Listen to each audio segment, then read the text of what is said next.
everybody. Welcome to the show. You know where you are. Expert Talk with me, Tigo. And you know I get excited about entrepreneurs. You know I get excited because I get to bring experts from all over the world to share their message and show you their trailblazing story. But today we have humanitarian, award-winning, motivational speaker, coach.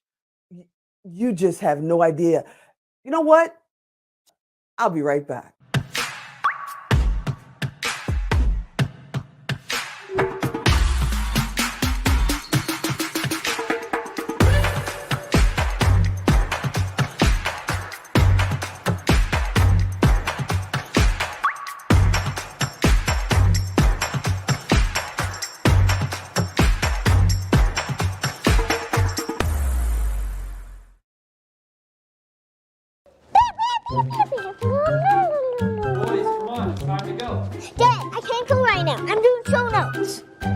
Motivational expert speaker, co-founder and co-owner of Paul Mitchell Schools, and just one of the coolest dudes on the planet is right here, right now. When are you out there?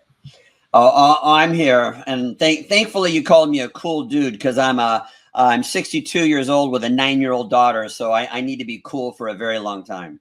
Oh yeah, you're super cool, and she's got a great dad. I'm super excited, but I've got to ask you, when we talk about leadership, which is one of your specialties, what side do you fall on the coin? Old school, new school, and what's the difference to you? Tigo, that's a really good question, because I think a lot of people still live by that old school culture of leadership, which is that you dictate, you control, you think it's your job to police your people. And you can ask an audience of 1,000 people, because I've done this. How many of you ever worked for somebody like that before? Every hand goes up. And how many of you feel like you wanted to make the company more money? What do they say? That people quit jobs. They don't quit companies. They quit their boss. In fact, 60% of people say that they quit because of the boss. And by the way, it's not the bad people that are quitting. It's the most talented people within an organization. They quit because they know they deserve better. Yeah, I totally understand. But there's a lot of people out there that believes in that old school way, and they just feel like they can't be a leader. They can't let people grow into better people without being a jerk. So what do you tell them? How do they do that without being a jerk? Because I know I've had a couple of jerks as bosses in my day too. Well, first of all, leadership is not a title. It's not a position. It's a mindset. It's an attitude.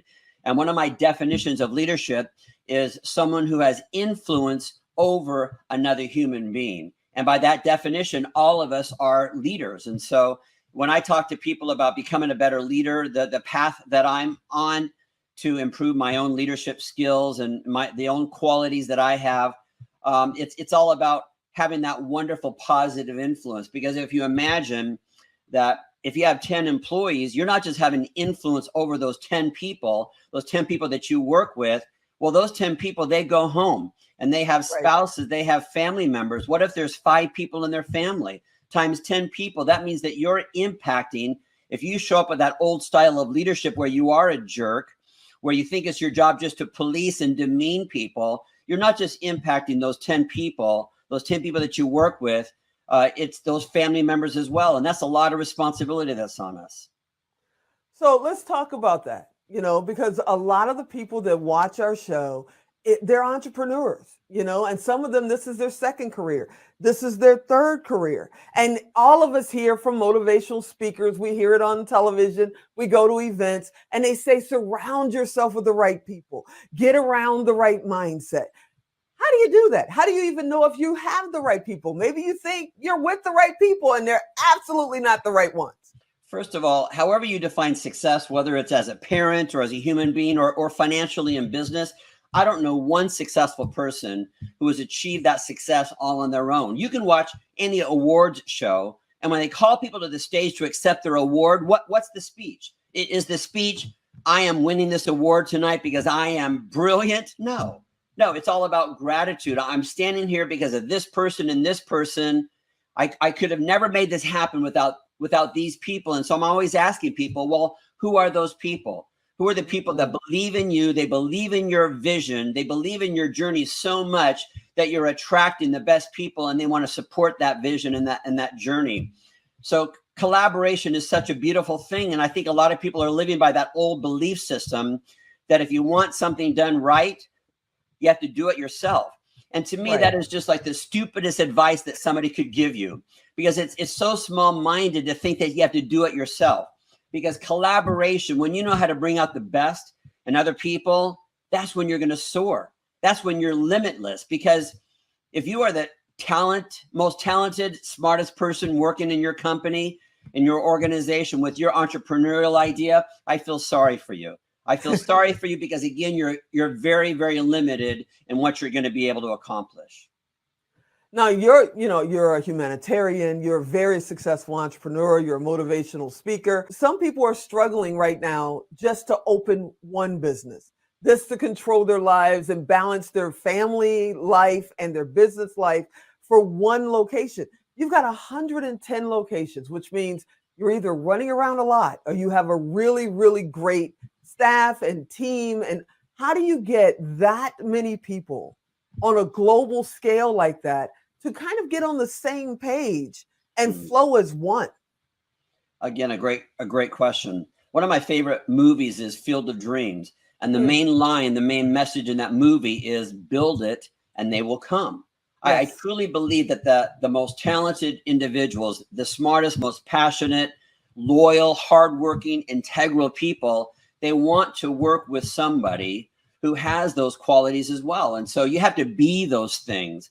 Gandhi said, be the change. And so you have to be that type of person that somebody wants to follow. You will attract those people if that's where you come from in your heart. But again, if you're still living by an old school style of leadership, of controlling and policing and manipulating people, then there's no way that you're going to attract wonderful, positive, hardworking, loyal people to come work for you. Now, see, when I was a little kid, my mom and dad, especially my dad, would tell me, you be nice out there. Don't embarrass me. Remember, you're a Goss. And always remember, I could be standing right behind you. My dad's been gone for quite some years, but I still look over my shoulder when I get a little angry sometimes. Being nice is very important, but it's even more important in your business. Right, Winn? Isn't that funny why some people think, or they do believe, that it's important to be nice in your relationships, to be nice in public, but then they don't think that that has any place in the workplace. You know, people have this old school idea that if you're nice at work, then people will walk all over you. Nobody will take you seriously, and that you have to be a jerk. You can't be nice in the workplace because that's not a strong leadership role.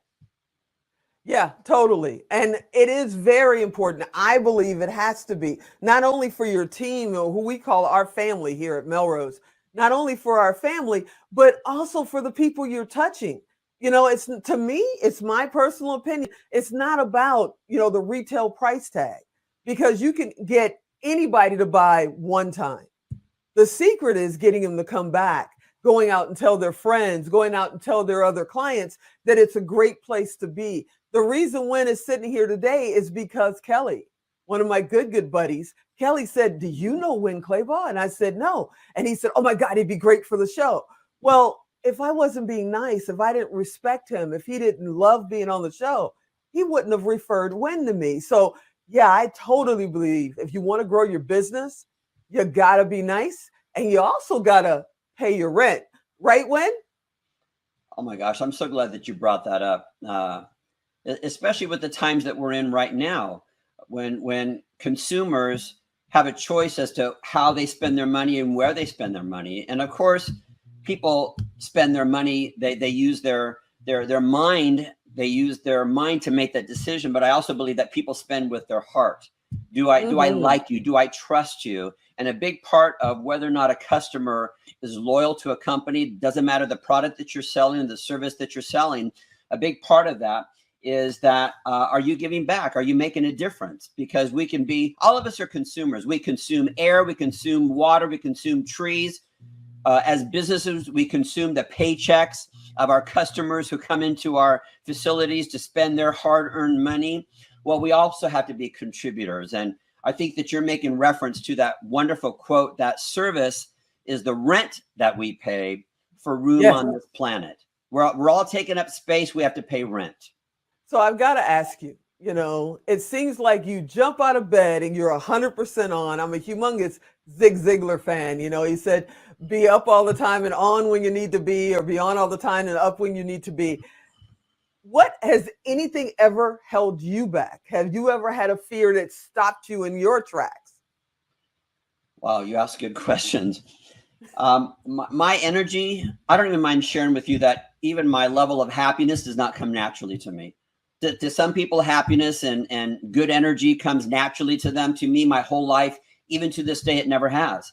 And so I've learned, again, through mentors, I've learned through being a good dad of what it takes for me to, first of all, just to be happy, because that's the greatest gift that we give to other people, is our own self-esteem, is a gift that we give to the planet, but also just to have really good energy. Again, at 62 years old, my daughter needs a dad who is ready to go and ready to keep up with her. I'm proud to say that I've been the room parent for her classroom every single day, or I'm sorry, every single year from pre-K up until now 4th grade. And before I let you out of the hot seat, I do not want Miss Young Claybaugh to say anything to me about why I didn't ask this question. I've got to ask, how did being a dad change your life? Oh gosh. How many hours do you have? Oh, we got to The main thing is to be present, because I'll tell you, it was during the lockdown, at the beginning of the lockdown. Now, it used to be that I went off to work, my daughter went off to school. So me going off to work is when I would get my work done. Well, now we're all there together in the house. So I've got to work, right, while she's doing distance learning at school. And so I'm on my phone a lot. She didn't used to see me on my phone a lot because she was gone at school. Right. And she said to me, she said at one time, she said, "Daddy, you love your phone more than you love me." Ooh. And now, again, I could respond and say, "Well, sweetheart, you don't understand. You don't get it. Daddy has to work. We're on a lockdown." No, I needed to own her perception of me. Her perception was that Daddy cares more about his phone than he cares about me. And so I had to take that to heart. And I learned a valuable lesson, not just with my daughter, but how many times had my employees thought of that about me, that he cares more about his phone than he cares about me. And I need to own that perception. And so that's the one thing that I've learned. I have to be present. I've got to be present. And so all of us, I think, could do better to create better boundaries when it comes to the attention that we give to people, especially to our children, to our spouse, to the people that mean a lot to us. And especially also, again, message to those entrepreneurs out there. You're trying to attract wonderful, positive, loyal people to your company, to your organization, to your idea. You need to be present for them as well. Oh, I can't think of a better place to stop this episode with you, because I hope you'll come back again and come back often. We just touched the surface. You're an amazing man. I want to thank you so much for coming on Expert Talk and spending a few minutes with me. You guys, you have no idea. Thank you so much, sir, for being on the show. Tigo, you're a sweetheart. Thank you so much for having me. Hey, everybody, as you saw behind him, go to winnclaybaugh.com. Go find out about his books. If he is out there virtually or in person doing events, get a ticket. You will not regret it. This man is amazing, and we're going to have him come back, hopefully often, because there's so much more to learn.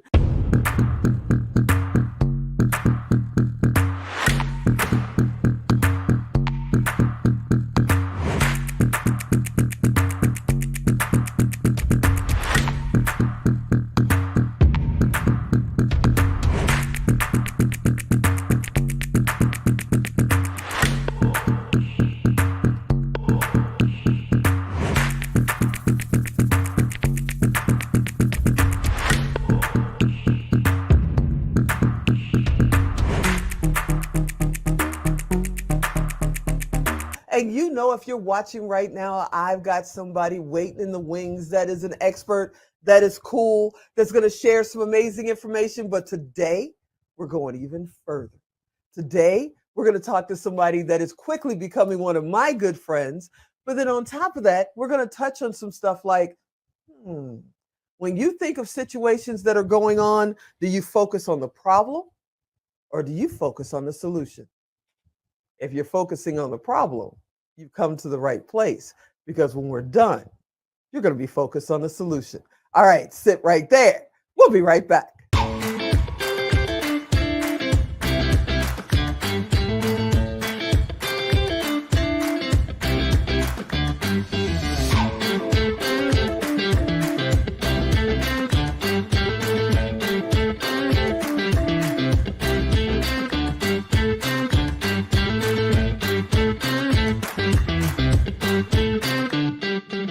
We're going to talk about something that everybody, if you're in business, if you're going to college, if you're working at, McDonald's and you're worried about the problems every day and then you wonder why you're not getting ahead, it's because you're not worried about or thinking about the solution. Focus on the glass half full and not half empty. And the specialist, the guy that's quickly becoming a good friend of mine, Kurek Ashley, is here. And that's exactly what we're going to talk about. Kurek, are you out there? I am here all the way from the Sunshine Coast of Australia.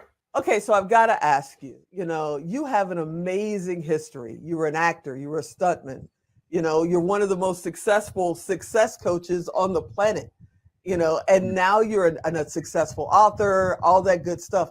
What got you started? What makes you go, one day I want to be an actor? Or did you? And it just happened one day? Well, as I said earlier, Theresa, I was living in Chicago. I was born and raised there, and I was 12 years old. And my dad, he worked in construction. He was old school, grew up in the Great Depression, all those things. Mm-hmm. And so I said, "Hey, Dad, I decided what I want to do with my life. I want to be an actor." And I said, "Do you think I'll make it?" And he says, "You have no drive, no talent, no determination. You'll be a laborer on one of my construction sites digging ditches." And because of that, he wasn't, by the way, he wasn't being mean. He wasn't being cruel. What he was doing was trying to be a great father and shoot me down from an industry that is riddled with, porn and drugs and people not working and all that stuff. So he was just trying to be a good dad. But I took it at 12 years old. I went down, I lied about my age. I auditioned at Second City and got on stage there with Jim Belushi, George Wendt from Cheers, and spent a number of years at Second City. And then I left for Hollywood when I was 18 years old. Wow. And it took me 3 years to get my first job. But the first movie I did was Two of a Kind with John Travolta and Olivia Newton-John. So much fun to work with them. I mean, your first movie? That's how you started out. Well, also, John and I became friends instantly on the show. And we all became friends, and I got to hang out with them, in their dressing room and making salads together. It was just the best time ever. So once you got into this business, was it like, okay, you got your first gig and then it's like, okay, here comes another, or did you have like gaps in there where you had to figure out, okay, how am I going to eat today? There's gaps. There's definitely gaps. And so what I did is John Travolta and also the actor James Woods both talked to me because I knew them both really well. And they said, look, if you want to be a professional actor, it's a technical business. You need to know all the equipment, camera, lenses, lights, all those things. So I got a job behind the camera and I started working as a key and dolly grip and wound up doing over 500 movies. Wow. So it's, there's gaps, but I didn't want to wait tables or anything. I still wanted to be in the industry working.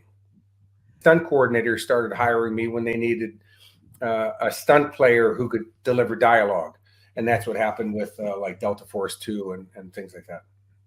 Now you mentioned Delta Force 2. I mean, how many movies have you done? And how many people, I mean, still, you're talking Stallone. We got a picture of you with Stallone. It's like, how many different people have you had the opportunity to be on set with? There it is. There's a photo with you and Stallone. You guys look like brothers. I don't know if Sly would say that, but that's his house. That's his house. We were watching the Super Bowl. And he has a Megatron, which is one of those TVs that they have inside of the buildings in New York City in Times Square. And I said, hey, Sly, I didn't know they made those for homes. And he goes, they do now. He had a custom made for his house. But I've worked with so many great people. And, to me, they're peers. They're people you work with. And, the thing, Theresa, is that what people don't really get about the movies is that it's a business like any other business. And the people who work are the people who know how to market themselves. So Sylvester Stallone hasn't been a movie star for 45 years by accident. You know, Right. he knows how to market himself. And back in the 80s, I remember him telling me about, you know, that it costs like $50,000 a month just to be Sylvester Stallone. You need the bodyguards, you need the car, you need all these things because he can't show up in the soccer mom van. You know, Right. people need that star. And so, and he goes, that's my job. He goes, I'm not an actor, I'm a movie star. And so that's my job.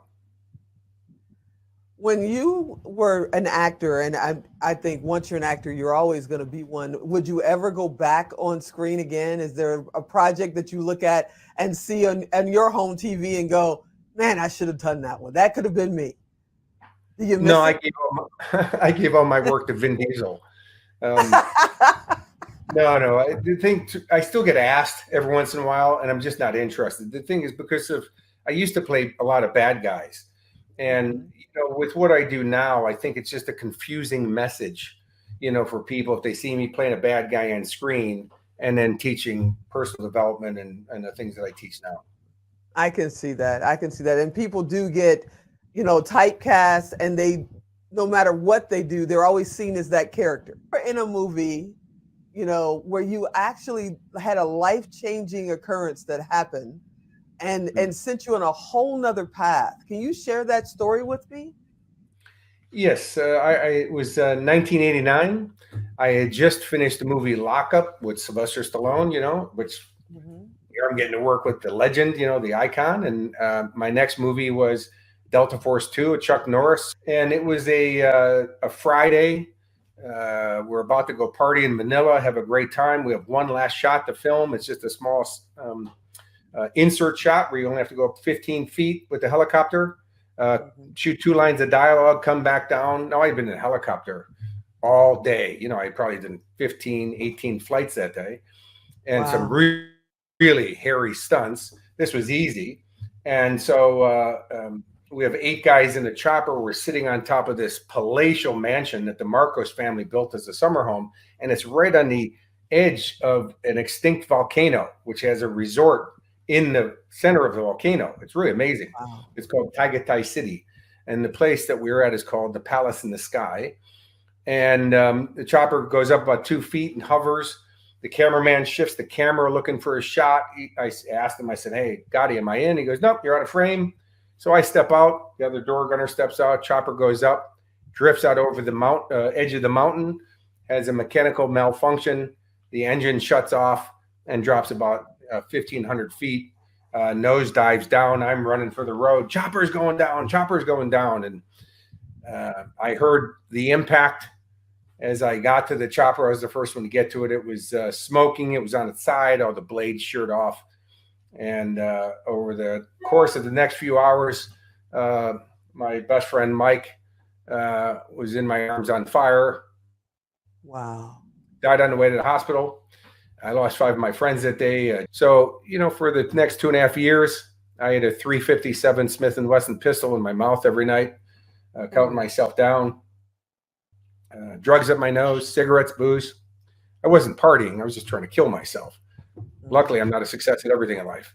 But one day I woke up and realized that your life is not your own. There's people who love you and care about you and look up to you, and you're going to take them down with you. So I realized this is not my legacy. And that I stepped over the line. I gave up cocaine. I gave up cigarettes. I gave up alcohol abuse. I gave all my guns away. It's used to be the worst, most traumatic time of my life. And now it's one of the most empowering because of changing my perception about it. And what really changed it was asking that magic question, what's great about this? And I know it's a really strange question, but when you ask it and you expect an answer, well, the answers I got was, you know, Mike died in my arms, not in a stranger's arms, and that all the care for the guys was given to them. And I forgot that I lived. That's a pretty good one.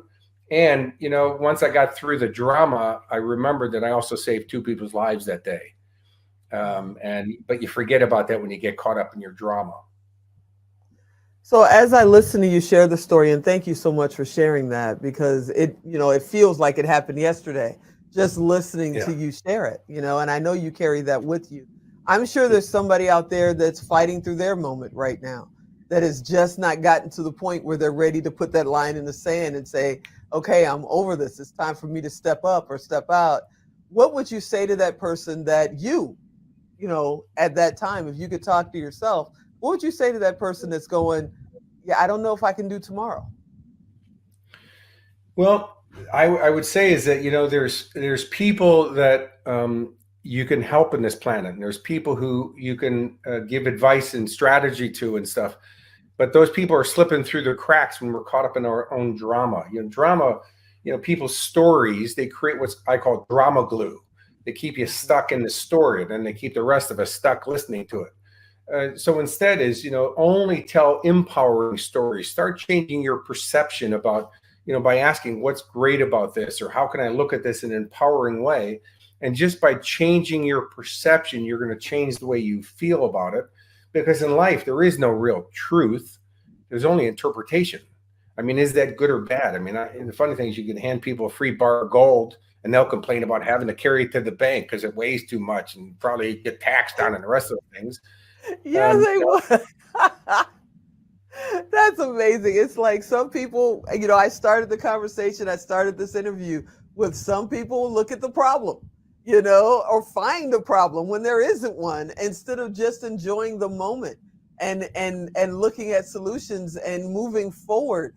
That's a big part of your life. How do you teach that to someone? How do you get somebody to get past pretty much themselves? A lot of times what's stopping you is you.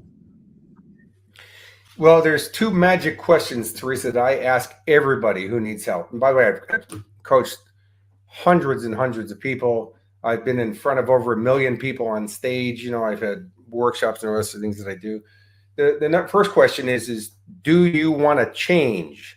Yes or no? Not yes, but here's my story. Yes or no? Because in order for things to change, I must change. The world's not going to come and find me and, all of a sudden, match up to my energy and give you all the rewards. Is that you have to change yourself. You have to evolve yourself. Charles Darwin said it's not the strongest of the species that will survive, nor the most intelligent. It's the ones who are most able to adapt, which means evolve. So do you want to change? Yes or no? If they say yes, then the next question is do you want help with that? See, because they said yes to I want to change doesn't mean they're asking you for help. Well, I know I got to let you out of here. I asked you for 10 minutes. I've kept you for almost a half an hour, but I just love talking with you. I love connecting with you. I would love it if you come back again and hang out with us. All right, everybody. I hope you enjoyed this episode. I want you to come back next time. And if for some reason you miss Kurek at KurekAshley.com, you know what to do. Go to Tigo Direct. You can find out more information about my new brother, my new family member. And as always, I'm Tigo. I'll talk to you next time.